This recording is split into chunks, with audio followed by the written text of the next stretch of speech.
Haleluya. Haleluya. Shalom. Shalom. Kembali kita bersyukur kepada Tuhan Yesus pada saat siang hari ini atas kebaikan Tuhan, penyertaan Tuhan dalam kehidupan kita pribadi lepas pribadi. And we welcome you, Mr. Yun, to Indonesian service in this evening. Nice to meet you, and God bless you. Oke, Bapak Ibu Saudara yang terkasih dalam nama Tuhan Yesus, sesuai yang saya umumkan di grup bahwa pada hari ini kita akan sama-sama belajar tentang kebangkitan Yesus yang memulihkan. Amin. Kebangkitan Yesus yang memulihkan. Amin. Peristiwa kebangkitan Yesus sudah kita sama-sama dengarkan minggu lalu, ya, di hari Paskah minggu lalu, ya. Yesus bangkit pada hari yang ketiga setelah kematiannya, ya, sesuai dengan apa yang ia pernah sampaikan kepada murid-muridnya. Ada kurang lebih 40 hari Yesus berada di dunia ini sebelum ia naik ke surga, ya, setelah kebangkitan, ya. 40 hari ia menampakkan dirinya kepada orang banyak, termasuk dan secara khusus kepada murid-muridnya, ya. Dan saya rasa dalam 40 hari itu Yesus benar-benar mempersiapkan murid-muridnya, ya, agar mereka bisa kuat menghadapi tantangan yang akan mereka hadapi di waktu yang akan datang setelah ia naik ke surga. Makanya dalam firman Tuhan ini kita akan melihat bagaimana kebangkitan Yesus yang memulihkan. Siapa yang dipulihkan? Ya, itu pertanyaannya. Pada saat itu siapa yang dipulihkan, dan pada zaman sekarang siapa yang dipulihkan melalui kuasa kebangkitan Yesus. Oke, tidak berlama-lama lagi, mari kita buka Alkitab kita dalam Yohanes pasal 21 ayat 1 sampai 14. Ya, Yohanes pasal 21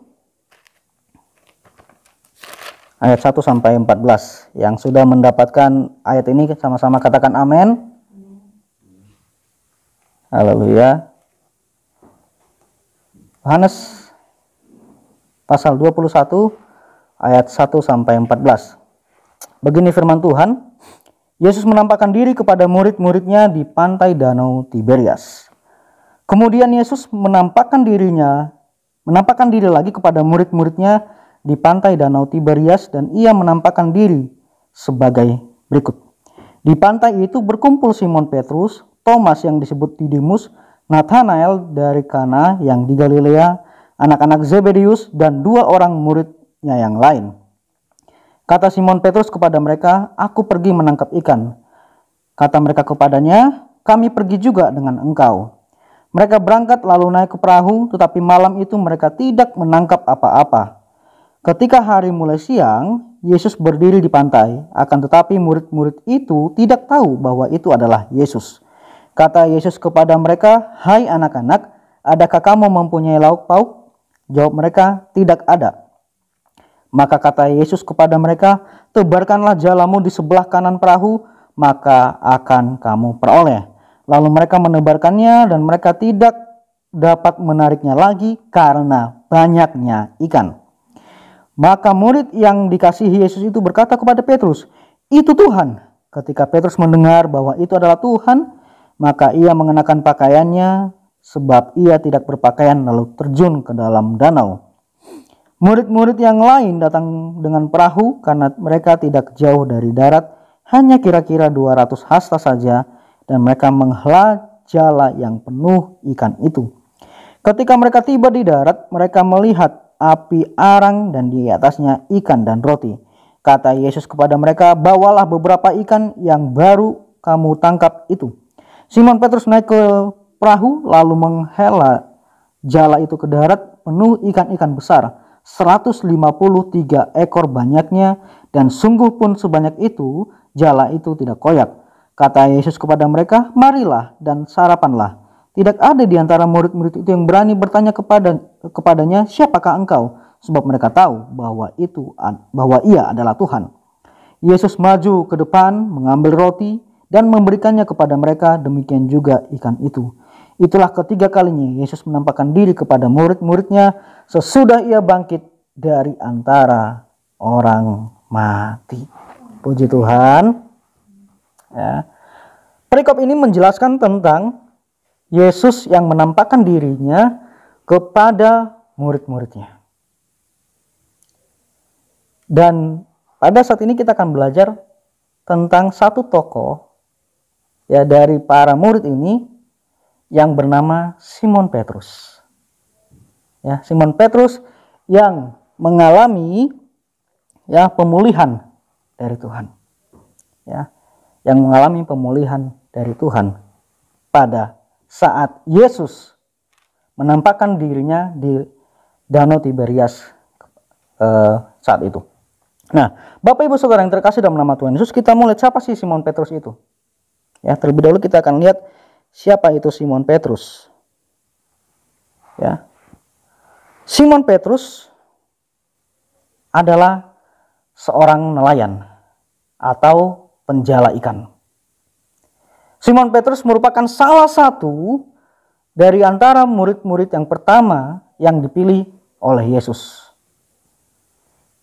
Pada saat Yesus memanggil Simon, ya, atau namanya Simon, ia bekerja sebagai seorang nelayan, ya, atau penjala ikan. Ya, sama persis ketika Yesus menampakkan dirinya lagi di Danau Tiberias, Simon sedang pergi ke danau menangkap ikan lagi, menjala ikan. Padahal pada saat itu, pada saat Yesus menunjuk pertama kali Simon Petrus sebagai muridnya, di Lukas 5 ayat 10 bisa dikatakan, ya, demikian juga Yakobus dan Yohanes anak-anak Zebedius yang menjadi teman Simon. Kata Yesus kepada Simon, jangan takut, mulai dari sekarang engkau akan menjala manusia. Amin.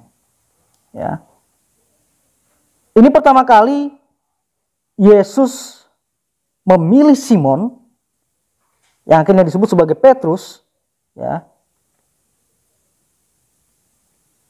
pada saat ia menerima panggilan Tuhan untuk menjadi penjala manusia. Ya. Dan di kisah-kisah berikutnya, ya, dalam Injil disampaikan bahwa Simon Petrus adalah salah satu orang yang sering pergi bersama dengan Yesus dalam pelayanannya. Baik ketika Yesus bertemu dengan Elia dan Musa di padang gurun pada saat Yesus dimuliakan di atas gunung, juga pada saat Taman Getsemani. Ya. Simon Petrus menjadi salah satu dari beberapa rasul yang sangat dekat dengan Yesus dan sering menemani Yesus dalam pelayanannya. Ya. Lalu siapakah Simon Petrus? Pada saat perjamuan malam, sebelum Yesus ditangkap, ya, Simon Petrus adalah satu-satunya murid yang berkata kepada Yesus. Ya, dalam Lukas 22 ayat 33 sampai 34. Di sana Petrus berkata, Tuhan, aku bersedia masuk penjara dan mati bersama-sama dengan engkau. Kelihatan berani. Ya, terlihat berani. Ya. Sambil berkata, aku bersedia masuk penjara dan mati bersama-sama dengan engkau. Aku mau sehidup semati dengan Tuhan. Apapun yang terjadi, bahkan ya kalau misalnya saya terjemahkan kalimat ini, Petrus berkata, walaupun aku harus mati, walaupun aku harus masuk penjara, walaupun aku harus disalib bersama dengan engkau, aku akan tetap setia mengiring engkau. Aku akan tetap setia untuk menemani engkau. Tapi Yesus tahu, ya, Yesus itu adalah Allah. Dia Maha tahu. Dia berkata apa? Dalam kalimat berikutnya. Tetapi Yesus berkata, aku berkata kepadamu Petrus, hari ini ayam tidak akan berkokok sebelum engkau 3 kali menyangkal bahwa engkau mengenal aku. Dan itu yang terjadi, ya. Itu yang terjadi pada saat Yesus dihadapkan kepada mahkamah agama, ya. Pada saat Yesus dihadapkan ke pengadilan mahkamah agama, di sana ada Petrus. Di halaman mahkamah agama ada Simon Petrus. Benar, dia datang, dia mengikuti Yesus sampai ke mahkamah agama. Tetapi yang terjadi pada saat itu sesuai dengan apa yang Yesus katakan kepada Petrus. Sebanyak 3 kali Petrus menyangkal Yesus. Bahkan untuk seorang hamba perempuan saja, di hadapan seorang hamba perempuan saja, ia menyangkal Yesus. Belum kepada pengawal-pengawal, belum ditanyakan oleh para mahkamah agama. Hanya seorang hamba perempuan melihat Petrus, dan hamba perempuan ini pernah melihat bahwa Petrus adalah salah satu di antara murid, di antara para rasul. Dan hamba perempuan itu berkata, engkau Petrus, atau misalnya supaya lebih sopan lagi, engkau Om Petrus, ya. Om Petrus ini adalah salah satu pengikut Yesus. Engkau ini yang bersama-sama dengan Yesus setiap hari dalam pelayanannya. Petrus berkata apa? Oh tidak, saya tidak mengenal dia. Ya. Begitu juga dengan pertanyaan-pertanyaan yang lain. Ya, sebanyak 3 kali Petrus menyangkal Yesus.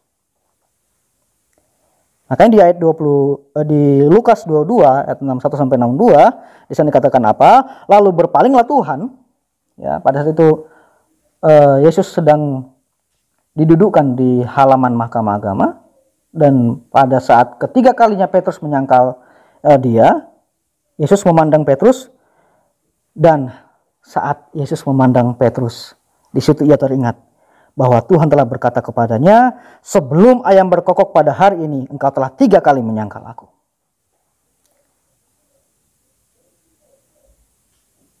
Petrus menjadi seorang pengecut.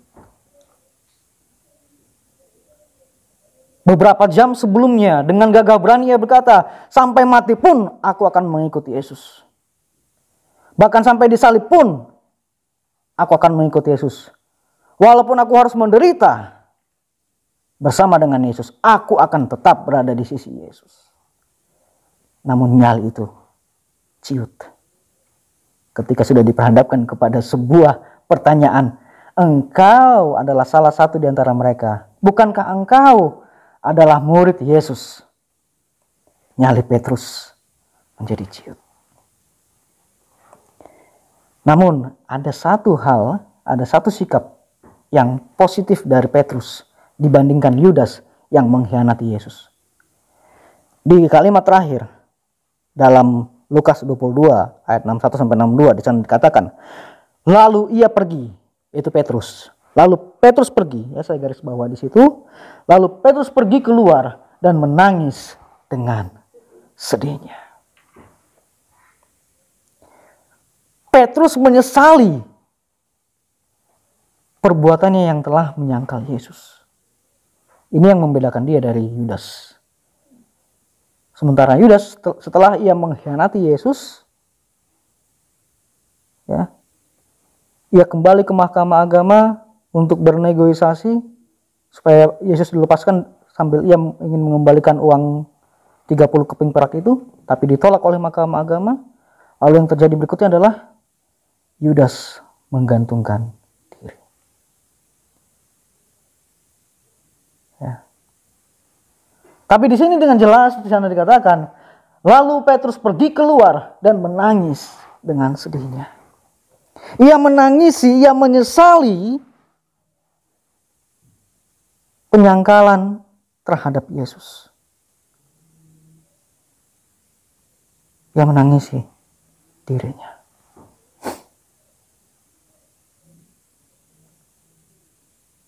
Dan Bapak Ibu Saudara yang terkasih dalam nama Tuhan Yesus, di dalam Yohanes pasal 21 ini, ya,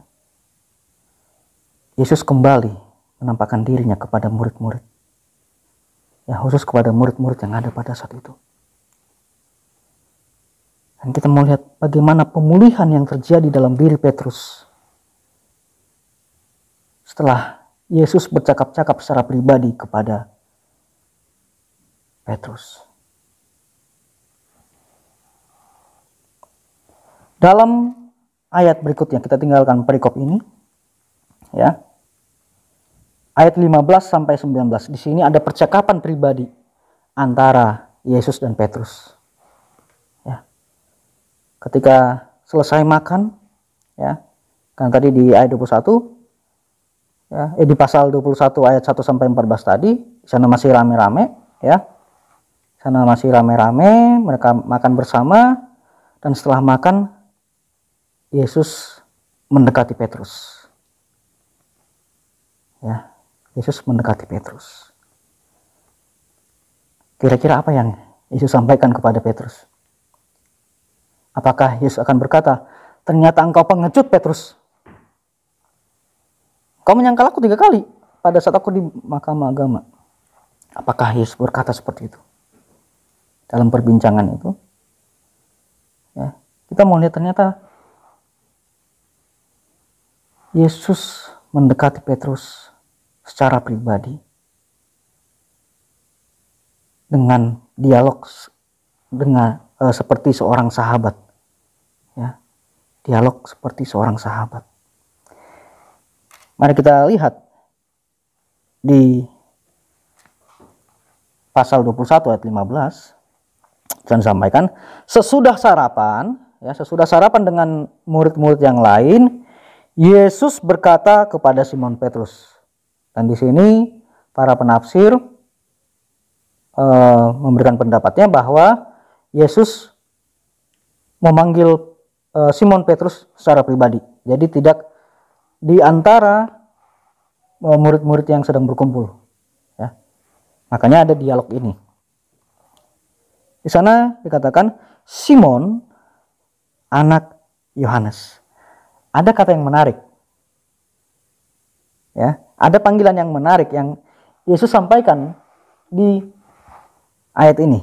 Sebelumnya, pada saat perjamuan malam, ya, di perjamuan malam, Yesus berkata kepada Simon Petrus, dia memanggil Simon Petrus dengan kata Petrus, ya, dengan panggilan Petrus. Tetapi di ayat 15 dalam Yohanes pasal 21, Yesus memanggilnya dengan panggilan Simon. Ya. Petrus artinya adalah batu karang yang teguh. Ya. Petrus memiliki makna batu karang yang teguh. Sebenarnya di sini pun Yesus ingin menyampaikan secara tidak langsung kepada Petrus bahwa ia bukanlah lagi seperti batu karang yang teguh, karena ia sudah menjadi seorang pengecut. Jadi ini seperti sindiran halus, ya, dari Yesus kepada Simon Petrus. Ya, dan kata Simon anak Yohanes, apakah engkau mengasihi aku lebih daripada mereka ini? Kalimat pembuka yang sangat indah dari Yesus. Ia tidak meneror Simon, ya, ia tidak meneror Simon Petrus dengan perkataan, engkau ini seorang pengecut, engkau sudah menyangkal aku tidak suka dengan kamu. Tidak. Ya. Karena kita percaya, itu yang disampaikan dalam kitab Mazmur, bahwa Allah tidak pernah mengingat-ingat dosa yang sudah ia ampuni. Allah tidak pernah mengingat-ingat kesalahan-kesalahan kita di masa lalu. Yang menandakan bahwa ia adalah Allah yang maha kasih. Amin. Ya. Ia adalah Allah yang penuh dengan kasih. Ya. Ini kata, Simon anak Yohanes, apakah engkau mengasihi aku lebih dari pada mereka ini? Jawab Petrus kepadanya, ya, benar Tuhan, engkau tahu bahwa aku mengasihi engkau. Kata Yesus kepadanya, gembalakanlah domba-dombaku. Ya. Tapi uniknya, Yesus bertanya kepada Petrus tidak satu kali. Ya. Saya melihat bahwa Yesus ingin melihat kesungguhan Petrus. Yesus ingin melihat kesungguhan Simon. Kesungguhan hati Simon. Walaupun Petrus berkata, "Benar Tuhan, Engkau tahu." Simon Petrus tahu, mengerti bahwa Yesus itu adalah Allah yang Maha Tahu, yang mengetahui setiap seluk-beluk hati kita, setiap seluk-beluk pikirannya. Tapi Yesus ingin melihat bagaimana responnya Petrus, bagaimana responnya Simon. Ia ingin melihat kesungguhan hati Simon, sehingga ia berkata lagi di ayat yang ke-16 dalam Yohanes pasal 21. Yesus tetap menggunakan kata Simon. Ya. "Simon anak Yohanes, apakah engkau mengasihi aku?" Jawab Petrus kepadanya, "Benar Tuhan, Engkau tahu bahwa aku mengasihi Engkau." Kata Yesus kepadanya, "Gembalakanlah domba-dombaku." Tapi tidak cukup sampai di situ saja. Ia bertanya sekali lagi kepada Simon Petrus. Di ayat 17. Ya, saya dikatakan lagi. Kata Yesus kepadanya untuk ketiga kalinya, "Simon, anak Yohanes, apakah engkau mengasihi aku?" Di sini kita melihat bagaimana kesungguhan hati Simon Petrus ketika disampaikan, "Maka sedih hati Petrus karena Yesus berkata untuk ketiga kalinya, 'Apakah engkau mengasihi aku?'" Simon Petrus mungkin merasa, aku sudah 3 kali menyangkal Yesus. Sepertinya Yesus tidak percaya atau kurang percaya dengan kesungguhan hatiku. Makanya ia sedih. Ya, saya dikatakan ia sedih hati. Ya. Hal ini mengingatkan kita kembali pada saat setelah 3 kali ia menyangkal Yesus, ia pergi dengan wajah sedih dan menangis. Ya, menyesali perbuatannya yang menyangkal Yesus. Dan ketika 3 kali Yesus berkata kepada Petrus, "Simon anak Yohanes, apakah engkau mengasihi aku?" Di sana juga ia merasakan sedih. Ya. Dan dengan sedih hati ia berkata, "Tuhan, Engkau tahu segala sesuatu. Engkau tahu bahwa aku mengasihi Engkau." Dan kata Yesus kembali kepadanya, "Gembalakanlah domba-dombaku." Bapak Ibu Saudara yang terkasih dalam nama Tuhan Yesus, di sini terjadi pemulihan hati Simon Petrus. Ya. Simon Petrus mengalami pemulihan. Ia yang tadinya seorang pecundang, seorang pengecut, ya.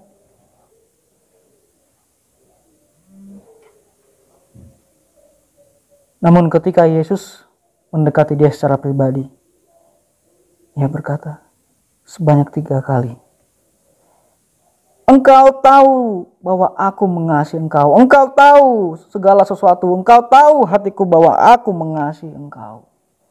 Karena apa? Yesus sedang mempersiapkan Petrus, ya, untuk menggembalakan domba-dombanya.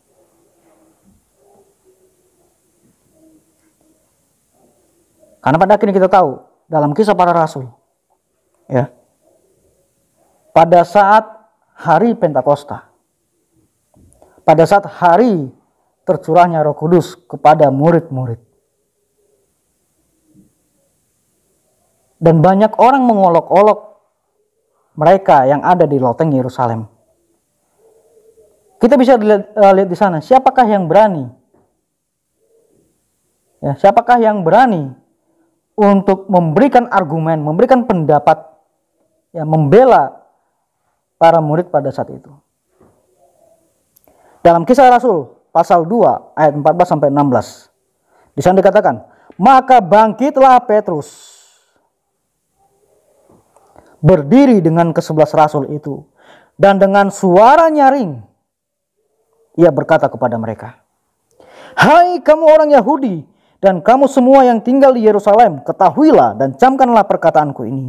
Orang-orang ini tidak mabuk seperti yang kamu sangka, karena hari baru pukul 9. Tetapi itulah yang difirmankan Allah dengan perantaraan Nabi Yoel. Petrus yang tadinya seorang pengecut, pada saat ia menyangkal Yesus, orang yang ragu-ragu, orang yang setengah-setengah untuk mengiring Yesus, setelah ia mengalami pemulihan itu, ia menjadi seorang yang bangkit berdiri, ya, dan dengan suara nyaring ia membela para rasul dan murid-murid yang ada di loteng Yerusalem saat itu. Jadi pemulihan yang begitu luar biasa dalam kehidupan Petrus, dalam pribadi Petrus. Ya. Pemulihan yang dilakukan oleh Yesus ditambah dengan pemulihan oleh kuasa Roh Kudus menjadikan Petrus berani. Dan bukan itu saja, di sepanjang perjalanan hidupnya, dalam pelayanannya, Petrus dengan gagah berani memberitakan firman Allah, memberitakan Injil keselamatan kepada orang banyak, kepada orang-orang yang tidak mengenal Yesus. Dan terbukti, pemulihan yang terjadi setelah Yesus melakukan pendekatan pribadi kepada Petrus. Ia berani, ia dengan gagah memberitakan Injil keselamatan itu kepada banyak orang. Dan ia berani sampai ia harus disalib. Dalam catatan sejarah gereja, ya, dalam catatan sejarah gereja, di sana dikatakan bahwa Petrus, ya, karena tetap dengan keberaniannya ia memberitakan Injil kepada orang-orang Yahudi, ya, kepada orang-orang non-Yahudi juga. Petrus disalib dan ia mau menanggung itu. Ia tidak lari dari panggilannya. Ia tidak lari dari kasihnya kepada Yesus.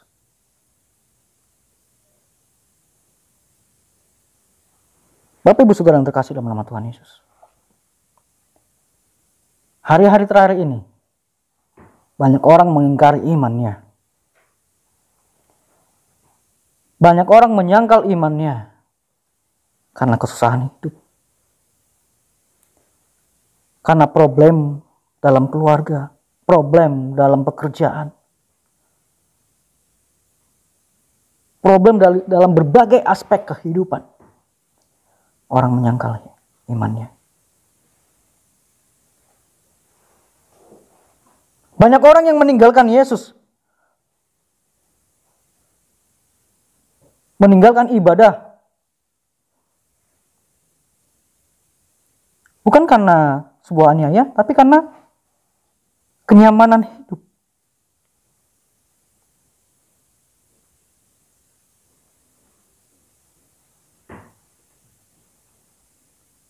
Banyak orang undur dari Allah. Banyak orang undur dari jalan keselamatan. Karena ia belum bertemu secara pribadi dengan Yesus. Banyak orang tidak kuat dengan tantangan hidup. Karena lebih banyak menggunakan akal pikirannya sendiri, lebih banyak menggunakan hikmatnya sendiri, tanpa meminta hikmat dari surga.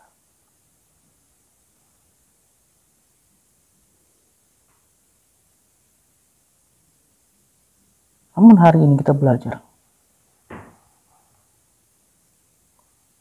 untuk kuat di dalam Tuhan, untuk mengalami pemulihan melalui kuasa kebangkitannya yang telah memerdekakan kita. Kita harus membangun hubungan pribadi dengan Yesus.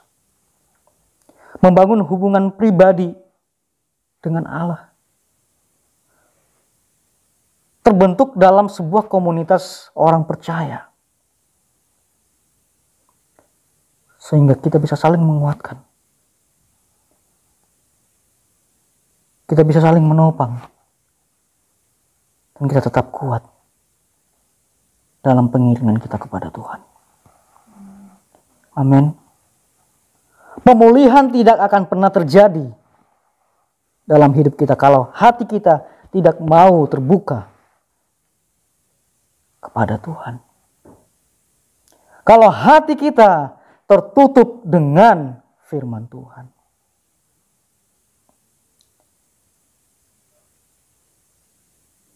Bapak Ibu Saudara yang terkasih dalam nama Tuhan Yesus. Dari kisah Simon Petrus yang diubahkan, yang dipulihkan, kita belajar untuk mendapatkan pemulihan hati, pemulihan jiwa, pemulihan iman. Kita harus tunduk dan taat kepada Allah. Bagaimana caranya tunduk? Dari firman ini. Dari firman ini. Ya. Firman yang kita baca setiap hari membawa kita untuk taat kepada Dia.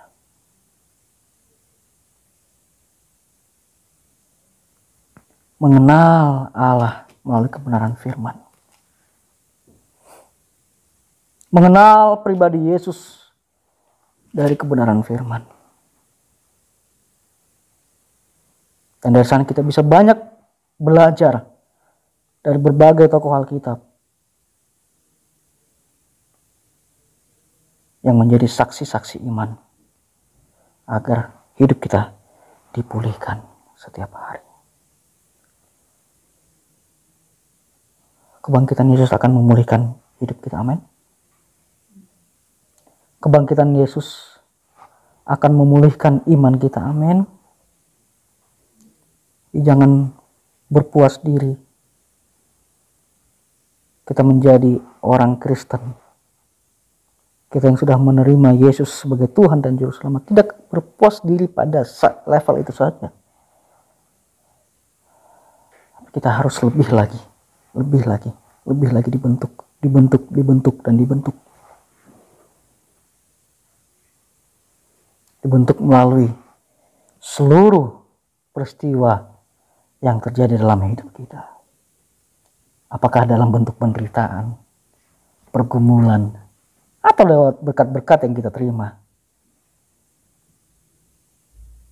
Kita belajar dan dibentuk dalam kehendak Allah. Amin. Amin. Ya. Jadi kebangkitan Yesus tidak hanya memulihkan hidup kita secara jasmani saja, kita memperoleh berkat, kita memperoleh kesembuhan atas penyakit-penyakit kita. Tapi kebangkitan Allah yang memulihkan itu juga memulihkan kehidupan spiritualitas kita. Amin. Kehidupan rohani kita. Itu yang lebih utama. Amin. Haleluya.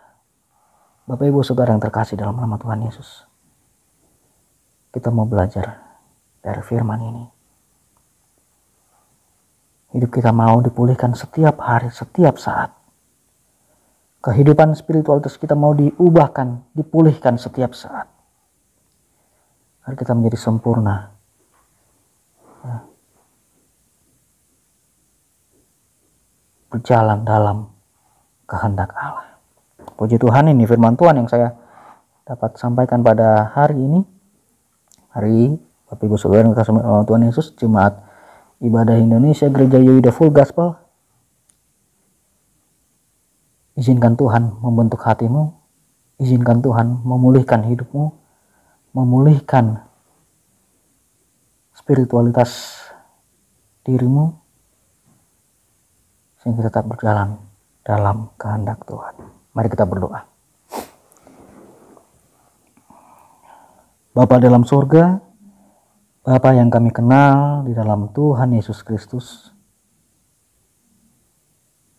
saat ini kami sudah belajar melalui kebenaran firman-Mu